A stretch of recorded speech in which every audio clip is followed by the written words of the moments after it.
बिस्मिल्लाहिर्रहमानिर्रहीम, अस्सलामुअलैकुम। मैं फरा और मैं हमजा। खुशामदीद आप सबको सुबह सवेरे पाकिस्तान में।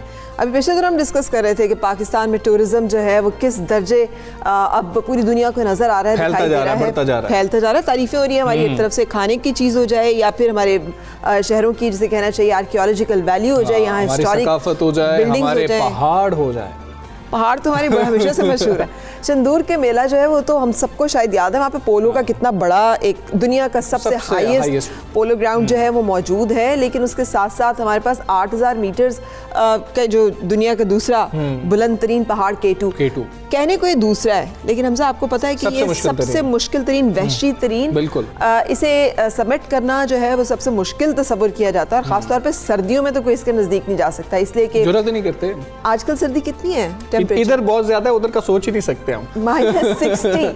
अगर आप अपने घर में बैठे हुए इस वक्त हीटर में भी, लिहाफ में भी, गर्म कपड़े पहने हुए भी सर्दी लग रही है, तो सोचे जब -60 होता है, अगर उसके साथ हवा जो है वो इतनी तेज स्पीड से चलती है, 120 माइल्स पर आवर की स्पीड से जहाँ हवा चल रही हो और -60 टेम्परेचर हो और इतना पुरखतर हो वो कि उसको जो है ना वहशी कहा जाए, और 8611 मीटर की बुलंदी हो, तो सोचिए आपके वो क्या एक एडवेंचर होगा। लेकिन पाकिस्तान ने एक बड़ा प्राउडली होस्ट किया और वेलकम किया। एंड हमने अपने गेस्ट को, जो कि नेपाली हमारे को मेहमान थे, आए। वैसे उनके यहाँ माउंट एवरेस्ट है, इसलिए शायद पहाड़ों से डरते नहीं है, लेकिन हमारे जैसा बंदा जाए देखे इधर से घर चलते हैं, फिर कभी आएंगे, अगले दफा आएंगे, अगले साल आएंगे। लेकिन पाकिस्तानी को मेहमान थोड़े से नाराज हैं। वो कह रहे हैं कि अगर हमारी सरपरस्ती की जाए ना, हुकूमत सरपरस्ती करे, तो ये सारे काम हम भी कर सकते हैं। बिल्कुल कर सकते हैं, वो साथ ही होते हैं। लेकिन अलग से उनका नाम इसलिए नहीं आ सकता क्योंकि वो एक्सपीडिशन जो है उनके नाम की नहीं होती। सो वाकई हमें स्पॉन्सर्स करना चाहिए अपने लोकल, इस तरह के बहुत सारे, सतपारा समेत बहुत सारे ऐसे कोपैमा हैं जो कि बड़े टैलेंटेड हैं and they have all the potential and ability. So ये एक ज़बरदस्त ही पाकिस्तान ने जो पिछले दिनों एक एडवेंचर और एक थ्रिल जो है उसे होस्ट किया, उसके बारे में हमने आपसे जिक्र करना था। आई होप आपने सुना भी होगा और आपने इस खबर को उतना ही इंजॉय किया होगा जितना हम आज तक कर रहे हैं। बिल्कुल ऐसे ही और करते रहेंगे। और अब हम उम्मीद करते हैं पाकिस्तानी कोपैमा जो है उनकी वाकई हुकूमती सरपरस्ती, और वो जो कह रहे हैं उनके वो मुतालबात तो नहीं है बेचारों के, वो तो एक काम कर रहे हैं। जब अगर हम बाकियों को अप्रिशिएट कर रहे हैं तो अपनों को अप्रिशिएट करने का एक चांस तो देना चाहिए कि अच्छा आप करें, फिर हम उसको देखेंगे। खैर बिल्कुल, हम टॉप स्टोरीज पर नजर डालते हैं। बिल्कुल जी। ट्रंप अपने मुतराज़ा बयानात के साथ आज माजी का किस्सा बन जाएंगे। जो बाइडन व्हाइट हाउस के नए मकीन होंगे। नौमुंतखब सदर 46 में अमरीकी सदर के ओहदे का हलफ उठाएंगे। नए सदर के इस्तकबाल के लिए व्हाइट हाउस में भरपूर तैयारियां। ट्रंप ने बाइडन को मुबारकबाद देना भी गवारा न किया।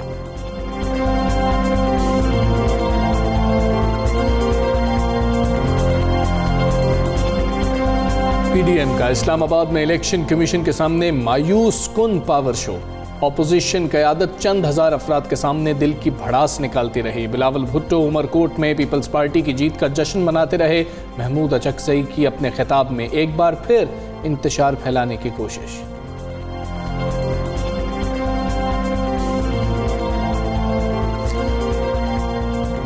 हुकूमत ने आवाम पर एक बार फिर बिजली गिराने की तैयारी कर ली।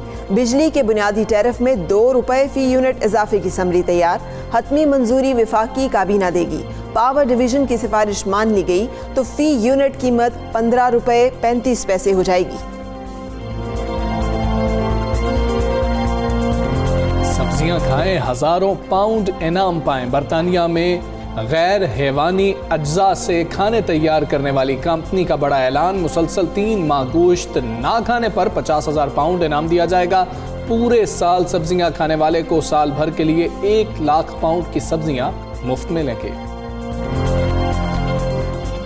जी जनाब, टॉप स्टोरीज आपने जानी है, खाने पीने की बात होगी, गोश्त खाना चाहिए नहीं खाना चाहिए। खैर अभी आपको बताते हैं कि पीडीएम का इस्लामाबाद में इलेक्शन कमीशन के सामने एक मायूसकुन पावर शो इसको कहा जा सकता है कि कम लोग थे, जितनी बातें की गई, जितना कहा जा रहा था उतने लोग मौजूद नहीं नजर नहीं आए। अच्छा वैसे चूँकि आपने खाने पीने की बात की तो मुझे वहाँ पे भी याद आ गया कि वो आज हमारी शह सुर्खियों में भी ये जिक्र हो रहा था ना कि करेले गोश्त खाएंगे और गाजर के हलवे जो है वो पड़काएंगे। सो खाना पीना जो है वो डेफिनेटली इंपॉर्टेंट है। लेकिन ये पावर शो जिसकी हम बात करें, अपोजिशन की आदत चंद हज़ार अफराद के साथ हुकूमत पे तनकीद करके अपने दिल की भड़ास निकालती रही, जबकि पीपल्स पार्टी के चेयरमैन बिलावल भुट्टो फिर पीडीएम की आदत से हाथ कर गए और उमरकोट में पीपल्स पार्टी की जीत का जश्न मनाते रहे। अब के रहनुमा JUIF मौलाना फजलुर रहमान ने जलसे से खिताब करते हुए ये इल्ज़ाम लगाया कि PTI ने इसराइल और हिंदुस्तान के फंड से इलेक्शन लड़ा है और मुस्लिम लीग नून के रहनुमा मरियम नवाज शरीफ हमेशा की तरह वज़ीर आज़म पर बरस पड़ी और कहा कि अगर चोरी नहीं की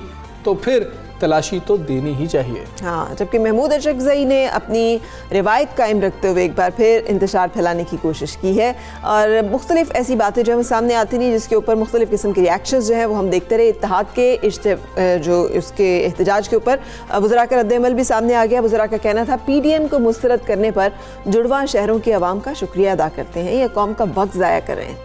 और उन्होंने कहा कि लॉन्ग मार्च का शौक भी जो है वो पूरा कर लिया जाए। PDM के इलेक्शन कमीशन के बाहर एहतजाज के पेश नज़र रेड जोन में सिक्योरिटी हाई अलर्ट कर दी गई थी, वहाँ पर एहतजाज किया गया। इसी तमाम तर सूरत हाल पर बात करेंगे। पाकिस्तान तहरीक इंसाफ के रहनुमा सेनेटर वलीद इकबाल साहब हमारे साथ मौजूद हैं। वलीद इकबाल साहब अस्सलामु अलैकुम, गुड मॉर्निंग। सर पहले आपको सुनाते हैं मौलाना फजलुर रहमान साहब ने कहा क्या, फिर आपसे उस पर बात करते हैं। लॉन्ग मार्च करते हुए इस्लामाबाद की तरफ आएगा तो फिर उस वक्त क्या सूरत हाल होगी, हुक्मरानों को भागने का भी रास्ता नहीं मिल सकेगा।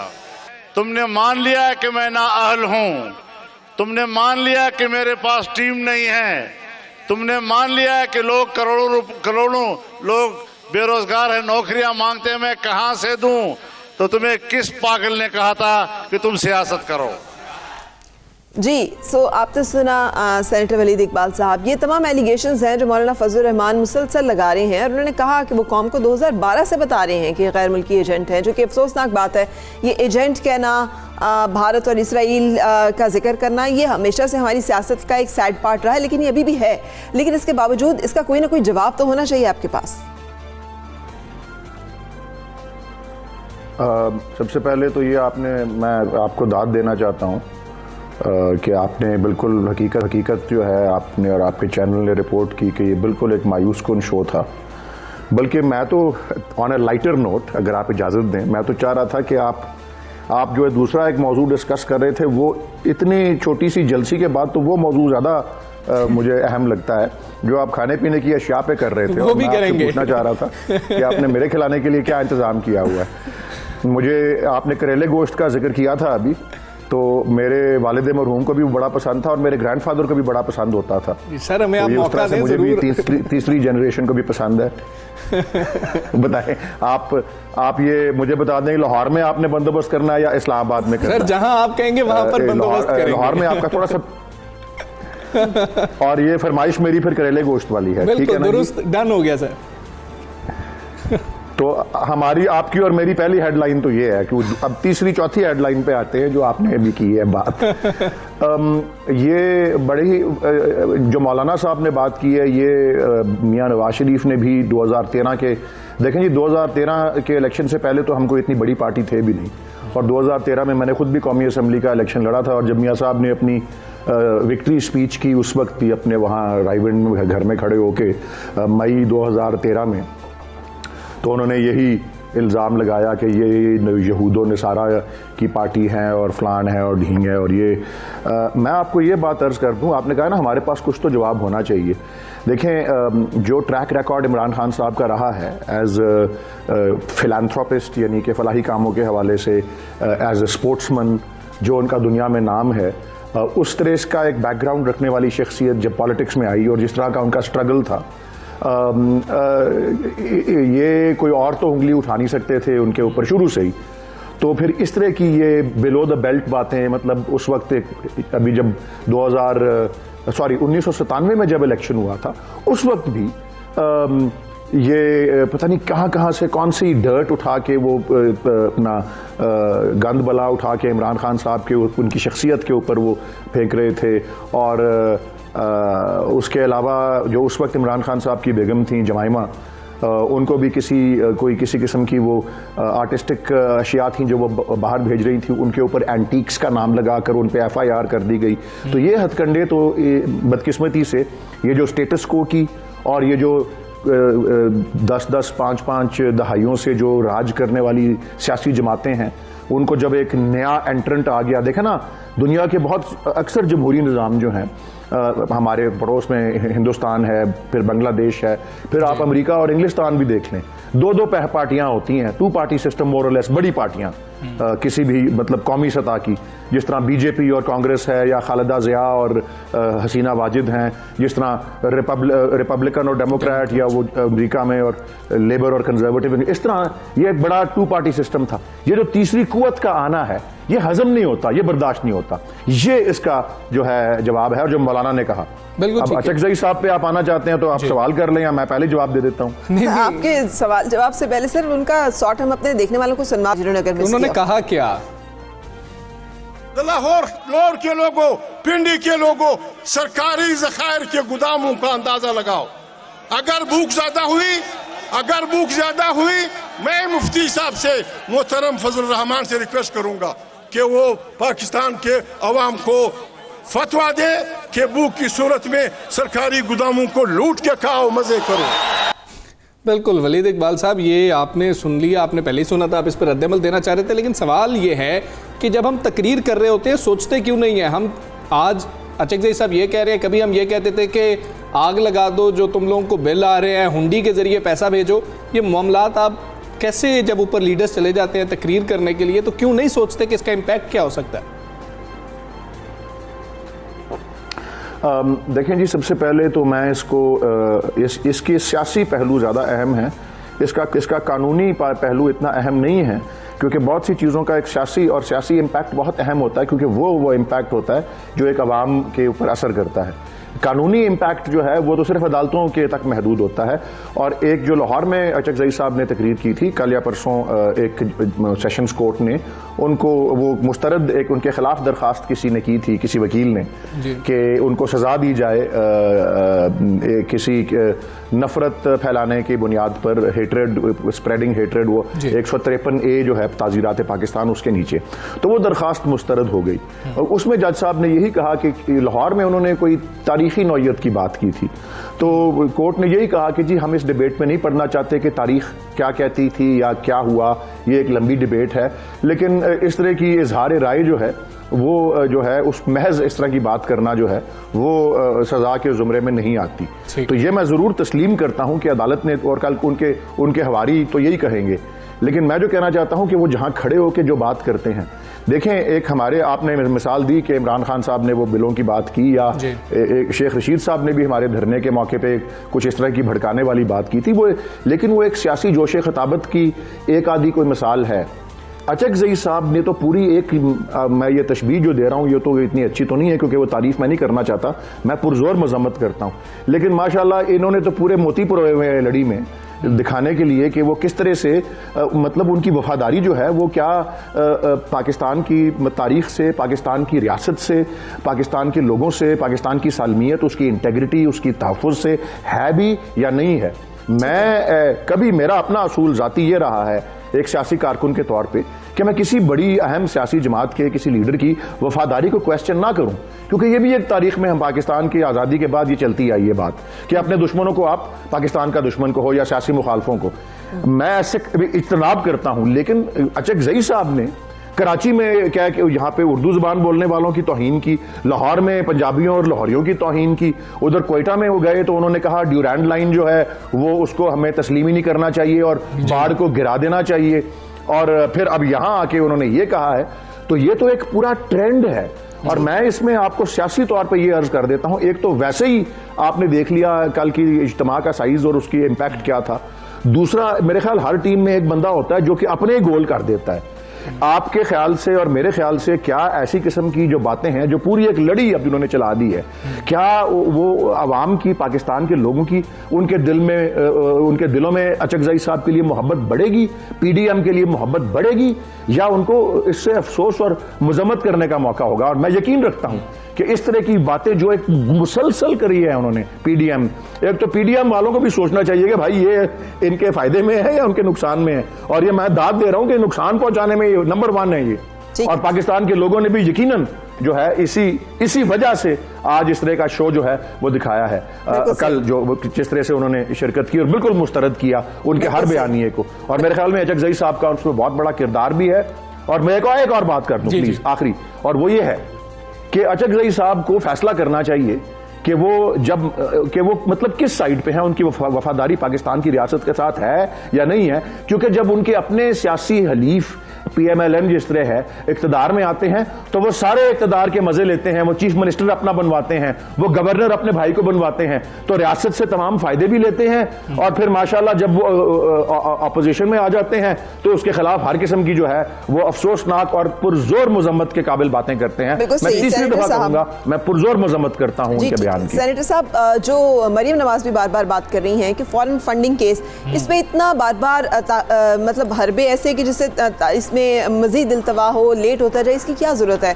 पाकिस्तान तहरीक इंसाफ का मौक़िफ़ ठीक है कि बाकी पार्टीज़ को भी पेश करना चाहिए, लेकिन उससे पहले क्या बेहतर होगा अगर आप अपना जो है वो फॉरेन फंडिंग के जो सबूत हैं, जो स्टेटमेंट्स हैं, वो सामने पेश कर दें, और उसके बाद क्या बाकी पार्टियाँ भी अपने आप को यहाँ पे जो है वो साबित करें कि वो साफ़ हैं?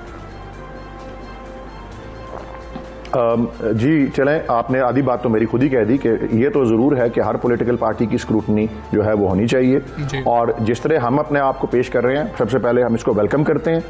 हम वेलकम करते हैं कि इस तरह का मामला उठा है, क्योंकि जो गड़ा समझते हैं कि खोदा गया है वो उसमें PMLN और PPP गिरेंगे। ये आप मेरी रिकॉर्ड करके बाद में भी दिखाइएगा जब इंशाल्लाह मंतकी अंजाम तक सारे केस पहुंचेंगे।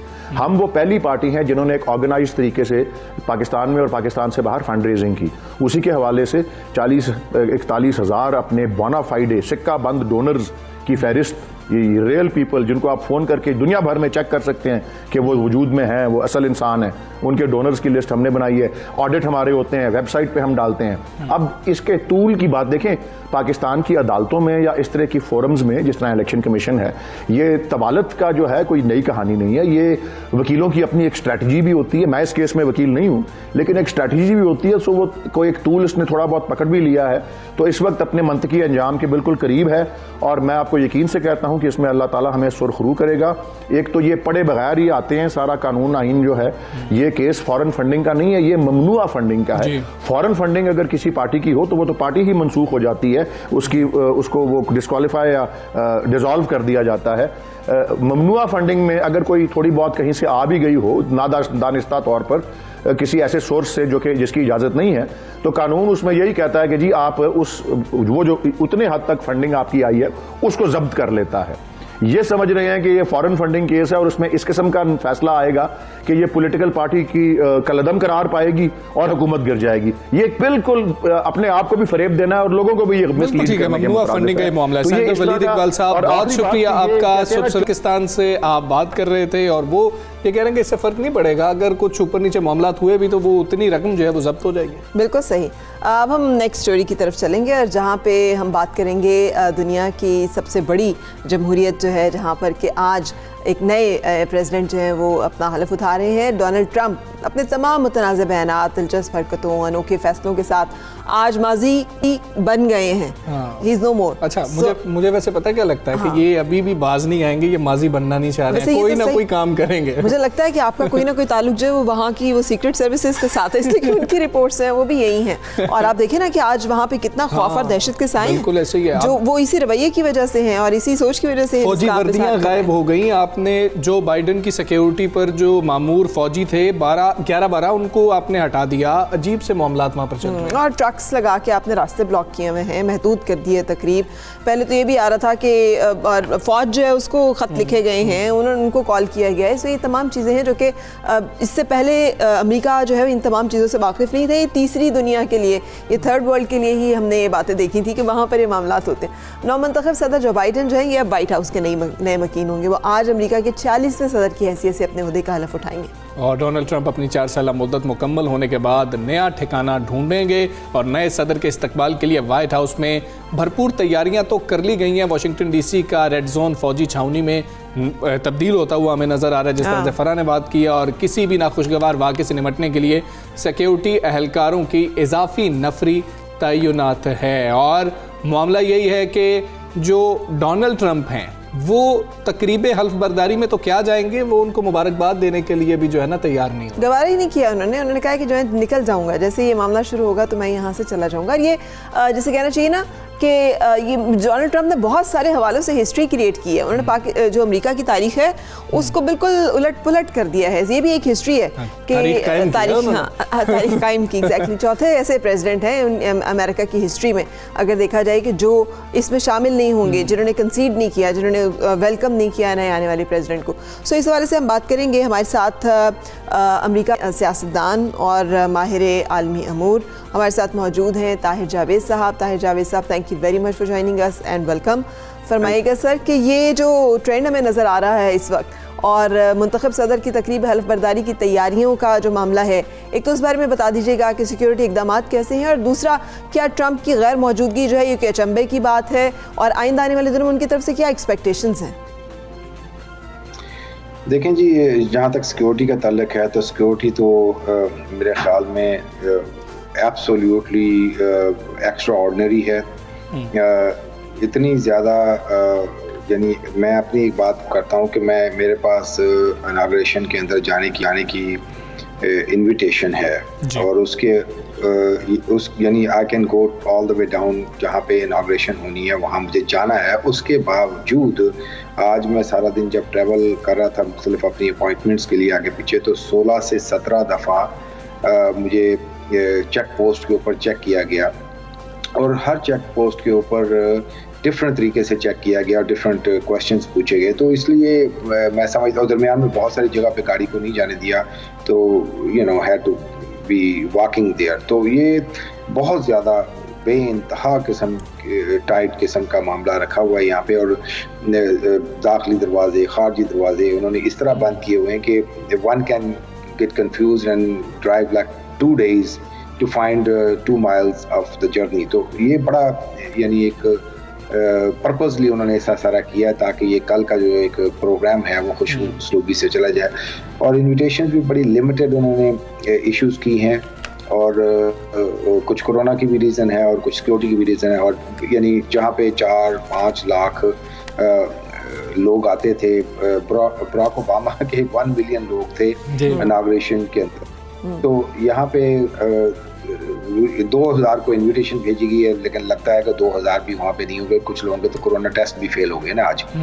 तो इसलिए ये है उसकी सिचुएशन। जहाँ तक आपका दूसरा सवाल का कि भी डोनाल्ड ट्रंप के ना आने की वजह से, जी एक ट्रेडिशन है कि भी एक माहौल है खुश उसलूबी के साथ, एक रवायात हैं जो डेमोक्रेसी की, कि एक मेच्योर डेमोक्रेसी के अंदर हारने वाला अपनी हार को मानता है, कंसेशन स्पीच करता है और जीतने वाले को मुबारकबाद देता है और उसके बाद खुश उसलूबी से ट्रांसफ़र ऑफ पावर। और ये आपके सामने है कि वाहिद मुल्क है दुनिया का जिसके अंदर अपने इलेक्शन और इनाग्रेशन के दरमियान में इतना टाइम रखा जाता है कि एक आप बाकायदा एक ट्रांसफ़र करें पावर को, एक आने वाली टीम को जाने वाली टीम ब्रीफिंग्स दे।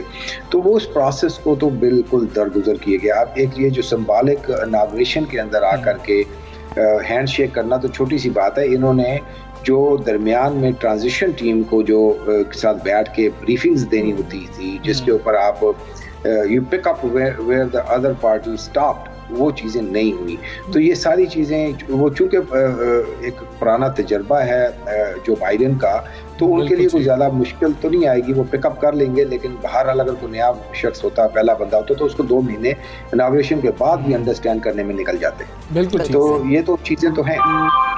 ठीक है, ताहिर जावेद साहब हमारे साथ ही मौजूद रहिए। वहाँ से हमारे नुमा खुसूसी खुरम शहजाद मौजूद हैं, उनसे भी बात करते हैं। खुरम, आप हमें ये बताएं कि अवामी रद्द-ए-अमल इस वक्त क्या है? जिस तरह से इतनी चेक पोस्ट हैं, इतनी दफ़ा चेकिंग की जा रही है, तो अवाम के खौफ का शिकार हैं और समझ रहे हैं कि फिर से कोई हंगामा हो सकता है?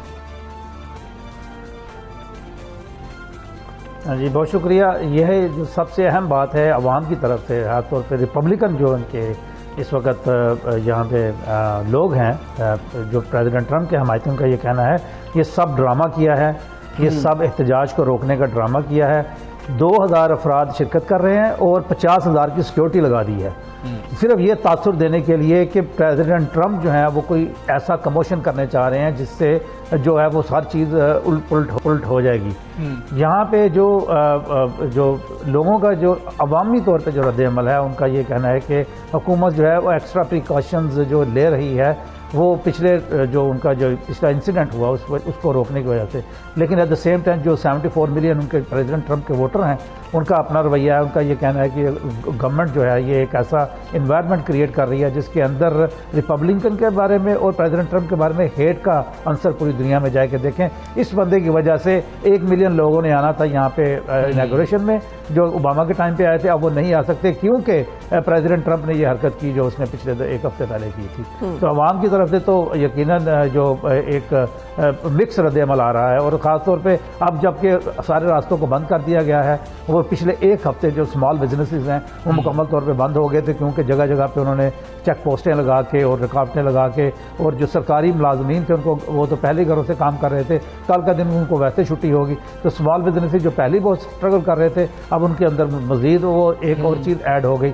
और ख़ासतौर पर जो अभी जो प्रेसिडेंट ट्रम्प ने आज जो स्टेटमेंट्स दी हैं उसके बाद तो ये लग ये रहा है कि ये जो मामला है यहाँ पर रुकेगा नहीं, क्योंकि आज उनका ये कहना था कि आज से मेरी स्ट्रगल जो है मेक अमेरिका ग्रेट अगेन दोबारा से शुरू होगी, तो इसकी एक रिवाइवल जो है वो दोबारा से शुरू होगी। तो वो उन्होंने एक तरफ तो उन्होंने एक्सेप्टेंस की तरफ जाते हुए नज़र आ रहे थे, दूसरी तरफ रेजिस्टेंस की तरफ जाते हुए नज़र आ रहे थे। तो लेकिन जो रवायत थी वो बिल्कुल जो है वो उसका ना होना, एक प्रेसिडेंट के दूसरे प्रेसिडेंट का ट्रांजिशन ऑफ पावर के अंदर ना होना, अमेरिकन इसको एज एन इंसल्ट ले रहे हैं। वो समझ रहे हैं कि अमेरिकन वैल्यूज़ को हर्ट किया है, अमेरिकन वैल्यूज़ को ऊपर एक जो दबा है वो लगेगा अगर प्रेसिडेंट ट्रम्प जो है उसके अंदर शिरकत नहीं करते। ये सिर्फ ठीक है ताहिर जावेद साहब, ये सिर्फ अमेरिकन ऐसे ले रहे हैं या एलाइज का मामला भी बहुत इंपॉर्टेंट है, क्योंकि जिस तरह का रिएक्शन यूरोपियन यूनियन की तरफ से आया था और एक सर्वे का जिक्र भी किया जा रहा है कि जो कंडक्ट किया गया था इलेक्शन के फ़ौरन बाद और उसके नतीजे जो है वो भी पब्लिक हो गए हैं बड़ी हद तक, लेकिन कम्प्लीटली पब्लिक हो जाएंगे, जिसमें उनकी तरफ से बहुत कंसर्न है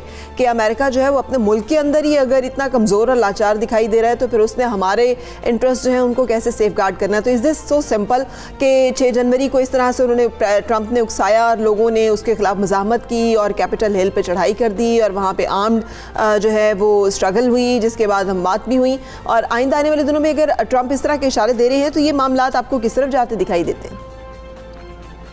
देखें, ये 2 डिफरेंट चीज़ें हो जाएंगी। बिल्कुल आपकी बात अच्छी है कि एक शख्स जो वाइट हाउस में बैठा है, the most powerful guy in the country on the earth, वो लोगों को इशारे दे रहा है कि आप जाकर के चढ़ दौड़ें और कैपिटल हिल के ऊपर और उनका घराव कर लें। तो लोगों को पता है कि ये प्रेसिडेंट जो है वो ही हैज़ एब्सोल्यूट पावर, तो उसके ऊपर उनकी इनकरेजमेंट डिफरेंट होती है। अच्छा, अब सिचुएशन चेंज हो गई है। अब वो लोग जो आए थे उसमें से 300 से ऊपर को तो ऑलरेडी शिनाख्त करके उनको 10 साल की कैद का उसका हो गया है कि वो they will go to jail for 10 years। अच्छा, अब इस तरह बाकी जो लोग हैं किसी 50 हज़ार डॉलर उनके ऊपर रखा गया है जो उनकी शिनाख्त कराएगा। तो जब इतने सारे लोग पिछले अमल के सिलसिले में जेल जाएंगे और कई लंबे अरसे के लिए जेल जाएंगे, तो उसके बाद जो सिटिंग प्रेसिडेंट तो उनको इनकरेज नहीं कर रहा ना, तो उसके बाद वो उस शख्स के कहने पे कोई भी घर से क्यों निकलेगा जो खुद उसकी खुद की इम्पीचमेंट हुई है और वो खुद एक ट्रायल के अंदर से गुजरा होगा। पर सो एंड सो कि ये कल, अच्छा एक और बड़ी चीज़ है कि कल सुबह ये पता चलेगा कि अगर ये जाने से पहले अपने आप को भी पार्डन देने की कोशिश करते हैं, जो दे तो नहीं सकते लेकिन अगर देंगे तो एक नया डिस्प्यूट खड़ा हो जाएगा कल, और एक लंबी लिस्ट इनके पास लोगों को पार्डन देने वाली पड़ी हुई है। अच्छा, अब ये जो कल के 2-4 घंटे, यानी अब यहाँ पे तो रात के तकरीबन 10 बज रहे हैं, तो ये सुबह उठेंगे, तो वो जो 2-4 घंटे उसके अंदर उन्होंने सारे एक्शन ले लिए हैं। उसके अंदर वो चीज़ें भी मैं समझता हूँ कि ये सारी की सारी चैलेंज हो जाएंगी जो ये एक्शन लेंगे, क्योंकि उस पर भी डिस्प्यूट निकल आया कि ये रूडी जुलियानी $2 मिलियन ओपनली लोगों से पकड़ रहा था पार्डन उनको डिलीवर करने के लिए।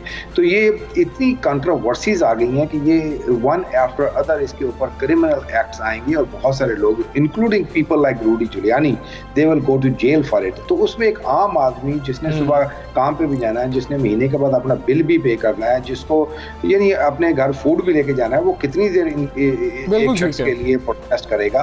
तो I don't see anything moving forward के भी इस तरह के मैग्नीट्यूड की कोई प्रोटेस्ट। हाँ, छोटे मोटे जो प्रोटेस्ट अमेरिका में पहले होते थे कि आप छोटे मोटे प्रोटेस्ट हो सकते हैं। बहुत शुक्रिया ताहिर जावेद साहब, आप सुबह सवेरे पाकिस्तान से बात कर रहे थे और ये अहम मामला है कि सदर जो हैं तो बाइडन अब हल्फ उठाने जा रहे हैं, लेकिन पाकिस्तान पे क्या असरात होंगे, नई पॉलिसीज़ क्या हो सकती हैं? ओबामा दौर में कुछ पॉलिसीज़ थी पाकिस्तान के हवाले से, अब कौन सी होंगी ये भी देखना होगा। बहुत इंपॉर्टेंट है क्योंकि ट्रंप ने आके बहुत सारी चीज़ों को डायमेंशन और उसकी डायरेक्शन बिल्कुल फर्क कर दी थी, तो वो अब क्या होगी, स्पेशली जबकि एक और राइजिंग पावर जो है वो इस वक्त दुनिया में मौजूद है, चाइना, जो कि वर्ल्ड ऑर्डर को चैलेंज करने की एबिलिटी एंड कैपेबिलिटी रखता है। सो इस हवाले से बातचीत करेंगे, लेकिन थोड़ा सा टाइम फ्रेम, चूंकि हमारे जो पार्टिसिपेंट्स हैं मुसलसल कल इसलिए कह रहे हैं अमेरिका में भी रात है, अमेरिका में भी कुछ घंटों के बाद उनकी सुबह का आगाज 2 घंटे बाद उनका भी आज शुरू हो जाएगा। तो अभी एक ब्रेक लेते हैं, ब्रेक के बाद आपको फिर मिलता है।